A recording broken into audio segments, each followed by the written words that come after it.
What happens when fame collides with one of the most misunderstood health crises in history? These 20 talented celebrities faced HIV/AIDS during an era of fear and stigma, yet their lives were about far more than illness. Their careers' courage and lasting contributions helped change public understanding. Today, we remember the remarkable stories behind these unforgettable names.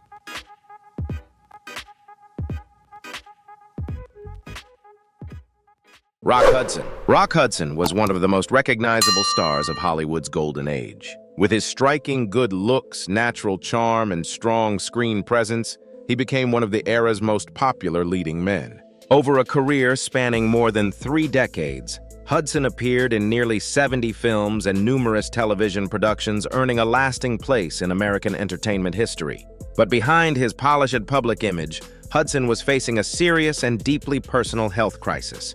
In 1984, he was diagnosed with AIDS at a time when the disease was poorly understood and surrounded by widespread fear and misinformation. Hudson initially kept his condition private. As his health deteriorated, however, people began noticing changes in his appearance and speech, leading to growing public concern and speculation. In July 1985, Hudson's representatives confirmed publicly that he had AIDS. The announcement shocked Hollywood and millions of Americans. At a time when many people were afraid even to discuss the disease, Hudson's situation helped bring national attention to the AIDS crisis and the urgent need for greater understanding and compassion. Rock Hudson died on October 2, 1985 in Beverly Hills, California at the age of 59, less than 3 weeks before his 60th birthday. His death marked the end of an extraordinary Hollywood career, but his legacy extended far beyond the movies. For many Americans, Hudson became a symbol of an era when AIDS was surrounded by stigma and uncertainty. His story helped encourage public discussion about the disease and contributed to a broader awareness of the importance of education, compassion, and medical research.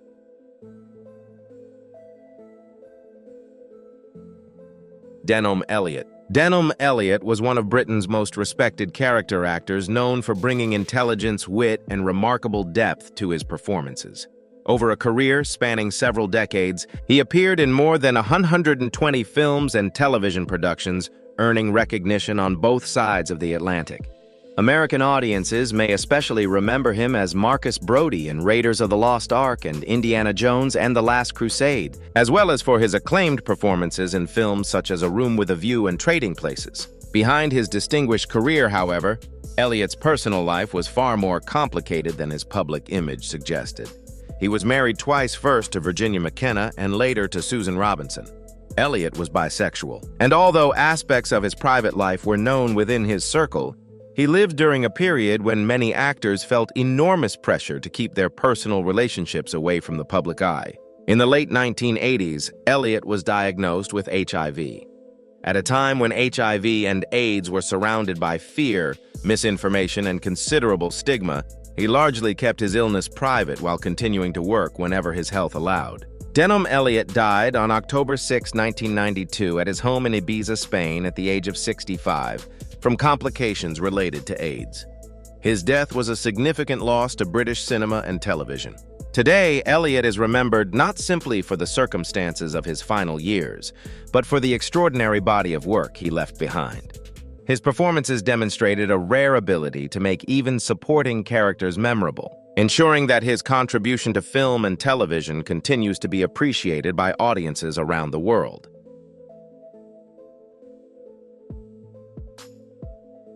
Robert Reed. Robert Reed became a familiar face to millions of American television viewers through his unforgettable role as Mike Brady on The Brady Bunch.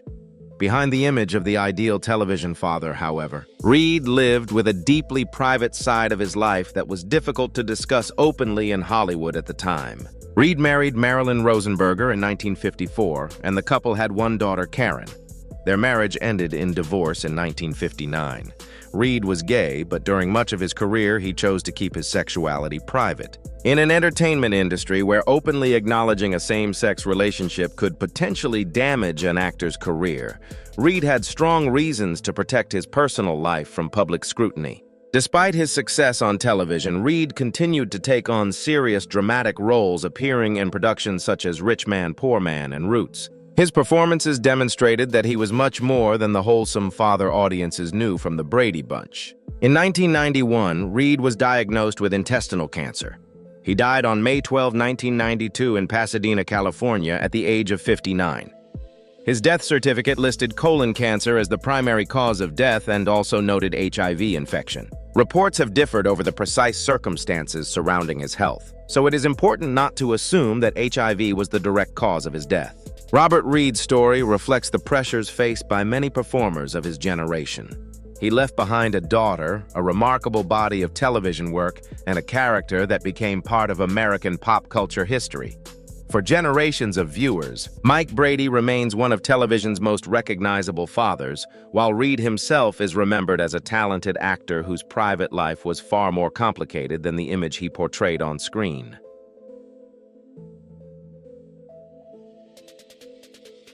Ondrej Nepela. Ondrej Nepela was one of the greatest figure skaters to emerge from Czechoslovakia and became a beloved name in international skating.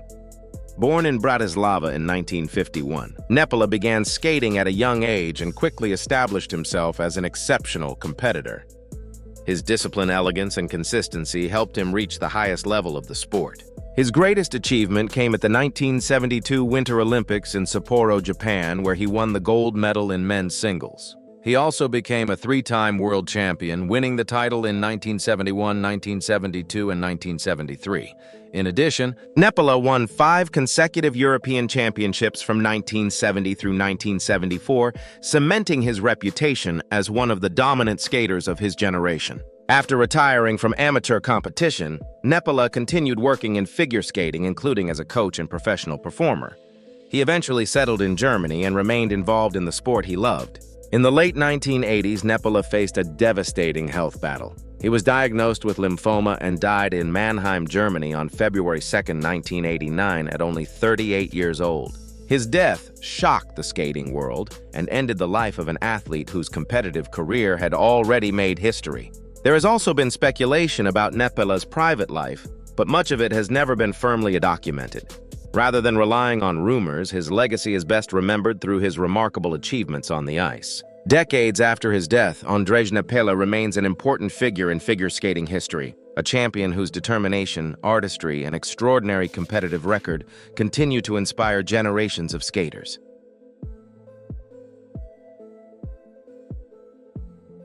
Brad Davis. Brad Davis was a talented American actor whose intense performances made a lasting impression on audiences during the 1970s and 1980s. He rose to international fame with his powerful performance as Billy Hayes in Midnight Express, 1978, a role that earned him a Golden Globe Award and established him as one of Hollywood's promising young stars. He later appeared in films such as Querelle, in which he portrayed a complex gay character, further demonstrating his willingness to take on challenging material. Davis married Susan Bluestein in 1976, and the couple remained together until his death. They had one child, Alex. Although his roles sometimes explored LGBTQ+ themes, there is no reliable basis for presenting Davis as secretly gay. During his lifetime, rumors about his sexuality circulated, but his private life should be distinguished from the characters he portrayed on screen. Behind his successful career, Davis faced a devastating health battle. He was diagnosed with HIV in the mid-1980s and lived with the illness for several years. At a time when HIV and AIDS were surrounded by fear and misunderstanding, Davis chose to speak publicly about his condition and advocate for greater awareness. Brad Davis died on September 8, 1991 in Los Angeles at the age of 41 from complications related to AIDS. His death was a painful loss to his family, friends, and colleagues. Today, Davis is remembered for much more than the circumstances of his final years. His performances, particularly in Midnight Express and Querelle, showed remarkable courage and emotional intensity. His willingness to confront difficult subjects helped leave a distinctive mark on American cinema and ensured that his work would continue to be remembered.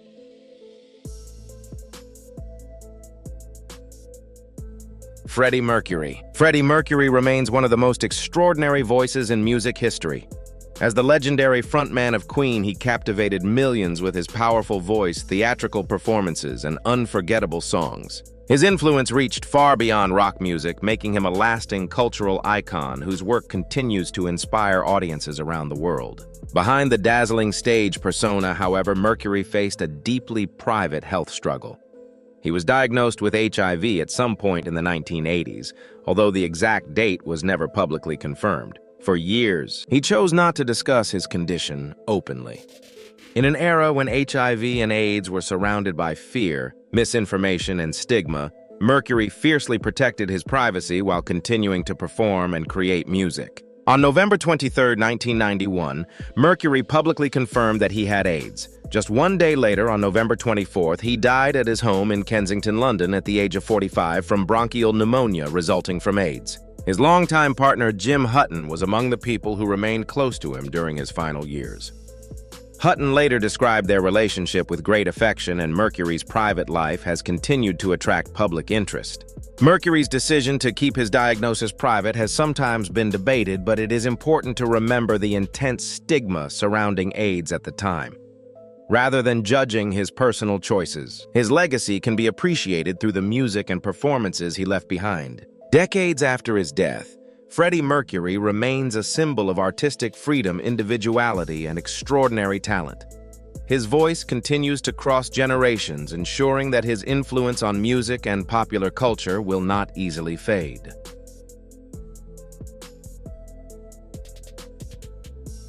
Liberace. Liberace was one of the highest-paid entertainers of his generation, celebrated for his dazzling piano performances, extravagant costumes, and unmistakable showmanship.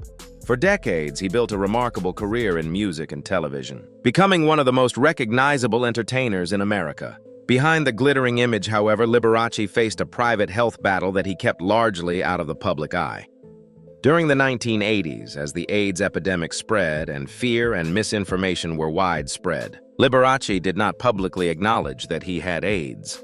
His doctors and those closest to him were aware of his declining health, but details about his condition remained private. Liberace died on February 4, 1987, at his home in Palm Springs, California, at the age of 67. His immediate cause of death was pneumonia, with AIDS-related illness underlying his condition. After his death, reports confirming that he had AIDS generated enormous public attention. His passing became another reminder of how deeply the epidemic was affecting people from all walks of life, including some of the most famous figures in American entertainment. Liberace's private relationships also attracted considerable attention over the years. One of the best-known figures connected to him was Scott Thorson, who later wrote about their relationship in his memoir.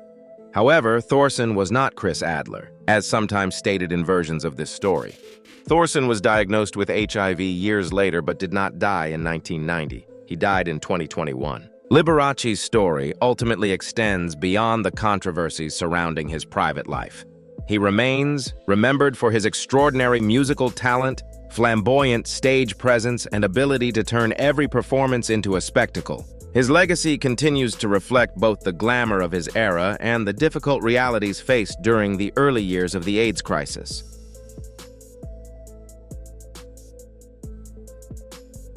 Pedro Zamora. Pedro Zamora became one of the most recognizable young voices in the fight against HIV/AIDS, using his own experience to educate millions of people about a disease that was still surrounded by fear and misunderstanding. Born in Cuba and raised in Florida, Zamora came out as gay as a teenager and received strong support from his family. In 1992, at the age of 19, Zamora learned that he was HIV positive.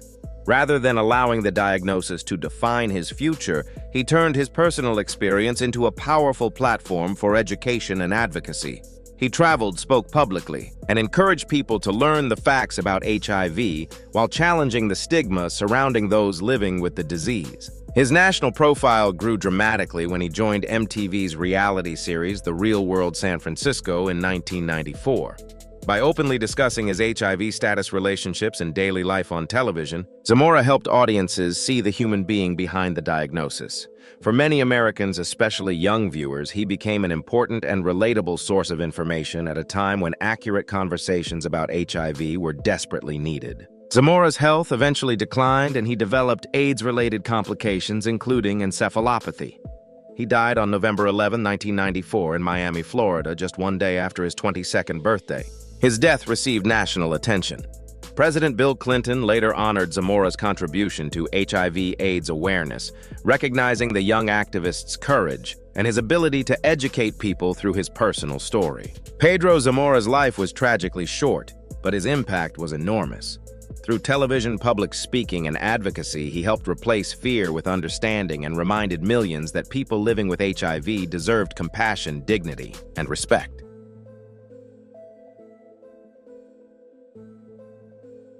Thank you for watching. Don't forget to like, share, and subscribe to the channel so you don't miss any new videos. See you in the next one.